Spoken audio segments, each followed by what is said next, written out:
안녕하세요. 5월 29일입니다. 저희는 8교구 장미 집사, 김대원 집사 부부입니다.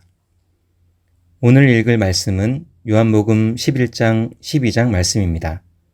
오늘 말씀을 통해 함께 은혜 받는 시간이 되기를 원합니다. 어떤 사람이 앓고 있었다. 그는 베다니의 나사로였다. 베다니는 마리아와 그의 자매 마르다가 사는 마을이었다. 마리아는 주님께 향유를 발라드리고 주님의 발을 자기 머리카락으로 닦아드렸던 여자였다. 앓고 있는 사람은 그의 오빠 나사로였다. 그래서 자매들이 예수님께 사람을 보내어 주님, 보세요. 주님이 좋아하는 친구가 앓고 있어요. 하고 말씀드리게 했다. 예수님이 들으시고는 말씀하셨다. 이 병은 죽을 병이 아니라 오히려 하나님의 영광을 나타낼 병입니다. 이 병을 통해 하나님의 아들이 영광을 받게 될 겁니다. 예수님은 마르다와 그의 자매와 나사로를 사랑하셨다. 그런데도 나사로가 앓고 있다는 소식을 들으셨을 때 그때 예수님은 계시던 곳에 이틀 동안 머물러 계셨다. 그렇게 하시고 나서 제자들에게 말씀하신다. 유대아로 다시 갑시다. 예수님께 제자들이 말씀드린다. 랍비님, 조금 전에도 유대아 사람들이 랍비님을 돌로 치려고 했습니다. 그런데 다시 거기로 가시려는 겁니까? 예수님이 대답하셨다. 낮은 12시간 아닙니까? 사람이 낮에 걸어 다니면 부딪혀 넘어질 일이 없습니다. 이 세상의 빛을 보기 때문입니다. 그런데 사람이 밤에 걸어 다니면 부딪혀 넘어집니다. 빛이 그 사람 안에 없기 때문입니다. 예수님이 이런 말씀을 하셨다. 그런 뒤에 제자들에게 말씀하신다. 우리 친구 나사로가 잠들어 있습니다. 그러나 내가 가서 그를 깨울 겁니다. 그러자 제자들이 예수님께 말씀드렸다. 주님, 그가 잠들어 있다면 회복되겠군요. 예수님은 그의 죽음을 두고 말씀하신 것인데 저들은 진짜 자는 것을 두고 말씀하신다고 생각했다. 그때 예수님이 그들에게 아예 터놓고 말씀하셨다. 나사로는 죽었어요. 그러나 내가 거기에 없었던 것을 그대들 때문에 기뻐합니다. 이렇게 해서 그대들이 믿게 될 테니까요. 이제 나사로한테로 갑시다. 그러자 토마스, 곧 쌍둥이라 불리는 제자가 동료 제자들에게 말했다. 갑시다. 우리도요. 주님과 함께 죽으러요. 예수님이 가서 보시니 나사로가 무덤에 있은 지 벌써 4일이나 되었다. 베다니는 예루살렘에서 가까웠다. 3km 떨어져 있었다. 유대아 사람들 가운데 많은 이들이 마르다와 마리아한테 와 있었다. 그들의 오빠 일에 대해 위로해 주기 위해서였다.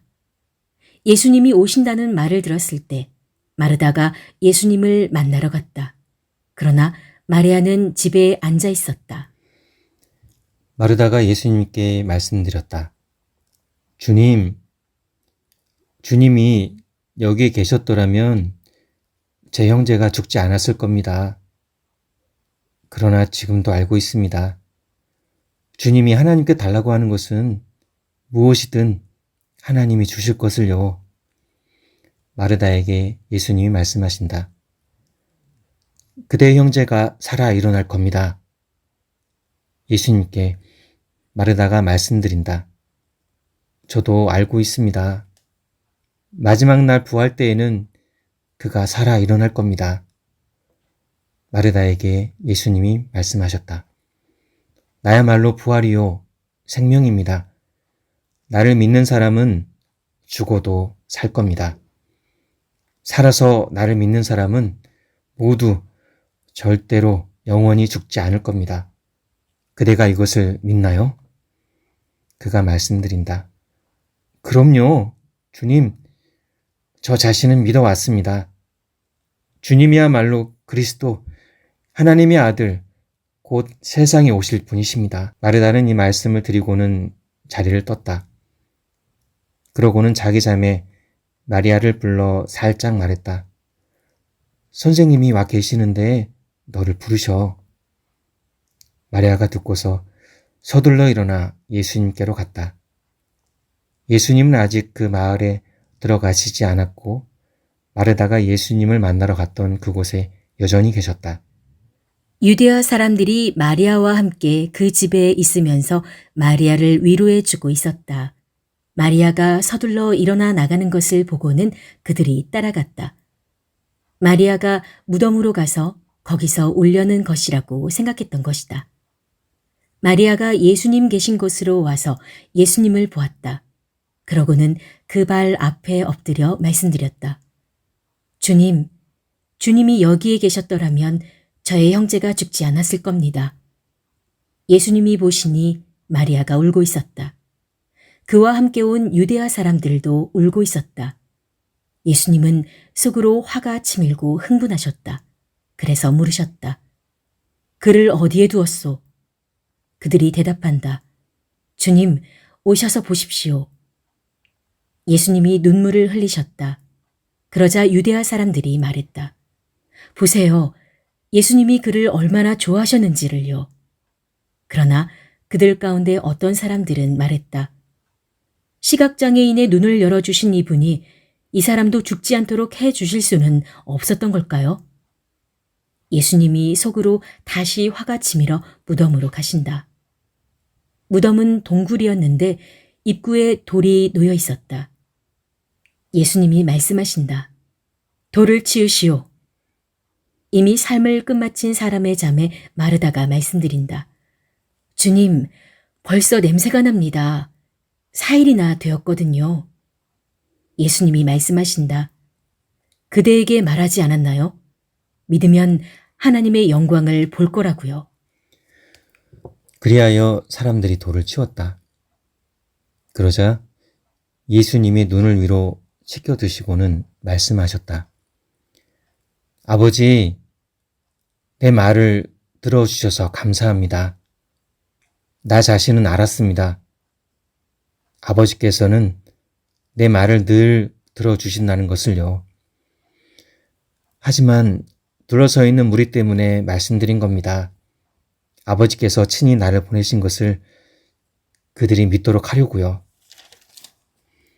이런 말씀을 하시고는 큰 소리로 외치셨다. 나사로, 이리 나오세요. 밖으로. 그러자 그 죽은 사람이 나왔다. 손발은 천으로 감싸인 채 말이다. 그의 얼굴은 수건으로 둘러 감겨 있었다. 그들에게 예수님이 말씀하신다. 그를 풀어주어서 걸어가게 하세요. 유대아 사람들 가운데 마리아한테로 와서 예수님이 하신 일들을 자세히 본 사람들이 많았다. 그들이 예수님을 믿게 되었다. 그들 가운데 어떤 사람들은 바리새파 사람들한테 가서 예수님이 하신 일들을 말해주었다. 그러자 대제사장들과 바리새파 사람들이 유대아 최고의회 공회를 열어서 말했다. 우리는 어떻게 해야 하겠습니까? 이 사람이 징표를 많이 해 보이고 있으니 말입니다. 우리가 그를 이렇게 내버려 두면 모두가 그를 믿게 될 겁니다. 그러면 로마 사람들이 와서 우리 성전과 민족을 없애버릴 겁니다. 그들 가운데 어떤 한 사람은 가야바 곧 그 해의 대제사장이었다. 그가 말했다. 여러분은요, 아무것도 알지 못하고 계십니다. 한 사람이 백성을 위해서 죽고 민족 전체가 망하지 않는 것이 여러분에게 이득이라고 생각하지 않습니까? 이것은 그가 스스로 말한 것이 아니었다. 그 해의 대제사장이어서 예수님이 그 민족을 위해 머지않아 죽게 되실 것을 예언한 것이었다. 그런데 그것은 그 민족만을 위한 것이 아니었다. 여기저기 흩어져 있는 하나님의 자녀들도 불러 모아 하나가 되게 하시려는 것이었다. 그러자 바로 그날부터 그들은 예수님을 죽이기로 결정했다. 그래서 예수님은 유대아 사람들 사이에서 더는 드러내놓고 다니지 않으셨다. 오히려 거기서 떠나 광야 가까운 지방 에브라임이라 하는 도시로 가셨다. 거기서 제자들과 함께 머무르셨다. 유대아 사람들의 넘는 명절 유월절이 가까웠다. 그래서 넘는 명절 유월절 전에 많은 사람들이 지방에서 예루살렘으로 올라왔다. 스스로를 깨끗이 하려는 것이었다. 그들은 예수님을 찾고 있었다. 그리고 성전에 서서 서로 말했다. 여러분 생각은 어떻습니까? 그가 명절을 지키러 절대로 오지 않을까요? 대제사장들과 바리새파 사람들이 명령을 내려서 그분이 어디에 있는지 아는 사람은 신고하도록 해두었다. 그분을 붙잡으려는 것이었다. 아멘. 요한복음 12장 말씀입니다. 넘는 명절 6월절 6일 전에 예수님이 베다니로 가셨다. 그곳에 나사로가 있었다. 그는 죽은 사람들 가운데서 예수님이 일으켜 살려주신 사람이었다. 그들이 예수님을 위해 그곳에서 잔치를 베풀었다. 마르다가 잔치에서 섬기고 있었다. 나사로는 예수님과 함께 기대 앉아 먹는 사람들 가운데 한 명이었다. 그때 마리아가 값나가는 진품 나르드 향유 0.3kg쯤을 들고 왔다. 그리고 예수님이 발에 발라드리고 자기 머리카락으로 그 발을 닦았다. 그 집이 향유 냄새로 가득했다. 그러자 가룟 사람 유다, 곧 제자들 가운데 한 명으로 머지않아 예수님을 넘겨주게 될 사람이 말한다. 무엇 때문에 이 향유를 300데나리온에 팔아서 그 돈을 가난한 사람들에게 주지 않았죠?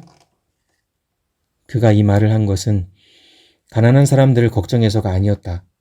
오히려 그가 도둑이었고 또 돈통을 막고 있어서 들어오는 돈을 훔쳐가곤 했기 때문이다.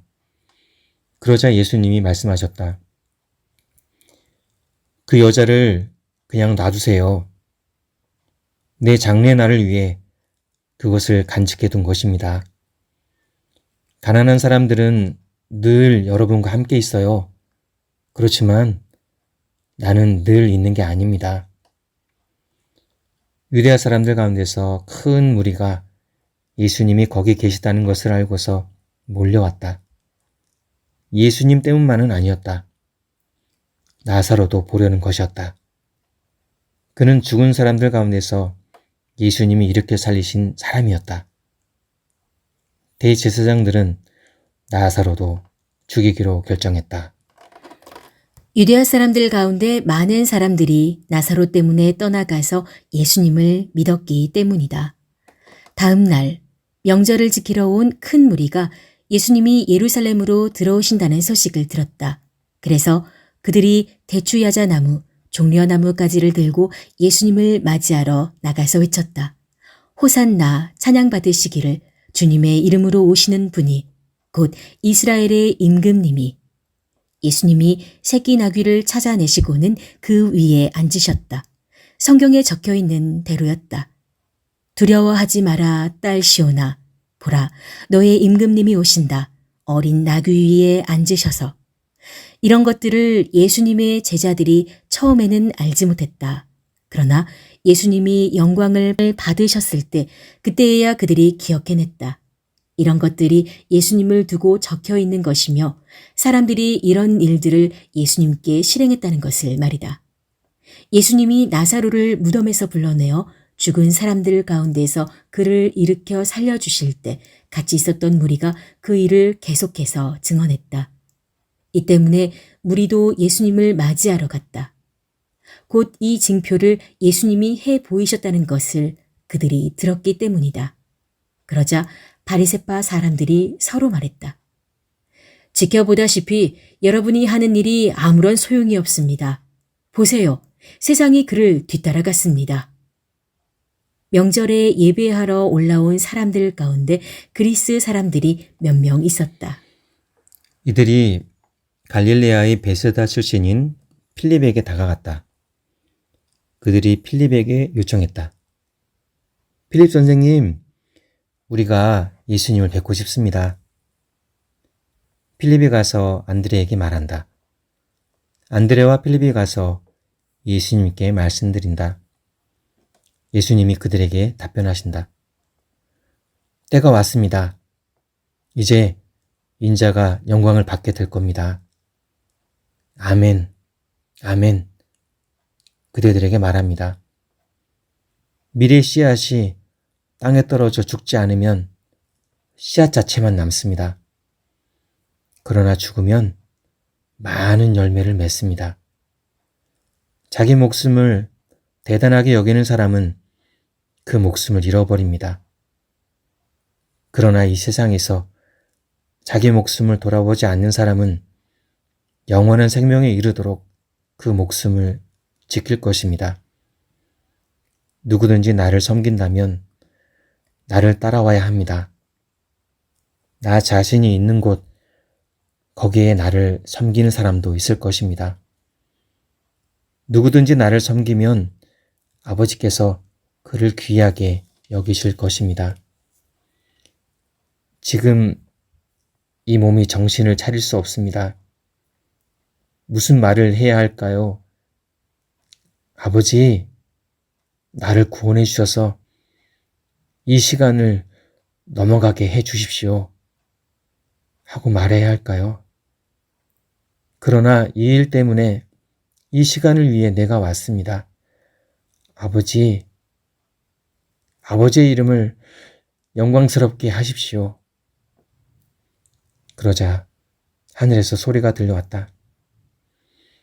내가 영광스럽게 하였고 다시 영광스럽게 할 것이다. 거기 서 있다가 들은 무리가 말했다. 우레가 쳤어요. 다른 사람들은 말했다. 천사가 그에게 말했어요. 예수님이 대답하셨다. 이 소리가 난 것은 나 때문이 아니라 여러분 때문입니다. 이제 이 세상의 심판이 내립니다. 이제 이 세상의 지배자가 밖으로 쫓겨날 겁니다. 내가 땅에서 높이 들리면 모든 사람을 나한테로 이끌 겁니다. 이 말씀을 하심으로써 예수님은 자신이 머지않아 어떤 죽음으로 죽게 되실지 넌지시 말씀해 주신 것이었다. 그러자 예수님께 무리가 대답했다. 우리 자신들이 율법에서 듣기로 그리스도께서는 영원히 머무르신다고 했습니다. 그런데 어떻게 선생님은 인자가 반드시 높이 들려야 한다고 말씀하십니까? 이 인자가 누구입니까? 그러자 그들에게 예수님이 말씀하셨다. 아직은 잠시 더 그 빛이 여러분 가운데 있을 겁니다. 그 빛이 있는 동안에 다니세요. 어둠이 여러분을 덮쳐 누르지 않도록 하세요. 어둠 속에서 다니는 사람은 자기가 어디로 가는지를 알지 못합니다. 여러분은 그 빛이 있는 동안에 그 빛을 믿으세요. 그래야 빛의 아들, 딸이 됩니다. 이런 말씀을 예수님이 하셨다. 그러고는 거기서 떠나 그들로부터 몸을 숨기셨다. 이런 엄청난 징표들을 예수님이 그들 앞에서 해보이셨다. 그런데도 그들은 예수님을 믿지 않았다. 그리하여 예언자 이사야의 말이 이루어졌다. 이런 말씀이었다. 주님, 누가 우리한테 들은 것을 믿었습니까? 또 주님의 발이 누구에게 드러났습니까? 이런 까닭에 그들이 믿을 수 없었다. 곧 이사야가 또한 이런 말도 했기 때문이다. 그들의 눈을 멀게 하셨고 그들의 마음을 다치게 하셨다. 그들이 눈으로 알아보지 못하고 마음으로 알아내지 못하게 하시려는 것이었다. 그들이 돌아와서 내가 그들을 낫게 해주는 일이 없게 하려는 것이었다. 이사야가 이런 말을 한 것은 예수님의 영광을 보았기 때문이다. 그는 예수님에 대해 말했던 것이다. 그렇지만 관리들 가운데서도 많은 사람들이 예수님을 믿었다. 그러나 바리새파 사람들 때문에 그것을 터놓고 말하지는 못했다. 회당에서 쫓겨나지 않기 위해서였다. 그들이 사랑한 것은 하나님이 주시는 영광보다 사람들에게서 얻는 영광이었던 것이다. 예수님이 외쳐 말씀하셨다. 나를 믿는 사람은 나를 믿는 것이 아니라 나를 보내신 분을 믿는 것입니다. 또 나를 보는 사람은 나를 보내신 분을 보는 것입니다. 나야말로 빛으로 세상에 와 있습니다. 나를 믿는 사람마다 어둠 속에 머물지 않도록 하려는 것입니다. 어떤 사람이 내 말을 듣고도 지키지 않는다 하더라도 내가 직접 그를 심판하지는 않습니다. 내가 온 것은 세상을 심판하려는 것이 아니라 구원하려는 것이니까요. 나를 무시하고 내 말을 받아들이지 않는 사람에게는 그를 심판할 리가 있습니다. 내가 한 말, 바로 그것이 마지막 날에 그를 심판할 겁니다. 내가 내 마음대로 말한 것이 아닙니다. 뭘 말해야 할지, 뭘 얘기해야 할지를 나를 보내신 아버지께서 친히 나에게 명령해 주셨습니다. 내가 알기로 아버지의 명령은 영원한 생명입니다. 그러므로 내가 하는 말을 나는 아버지께서 나에게 말씀하신 대로 그대로 말합니다. 아멘.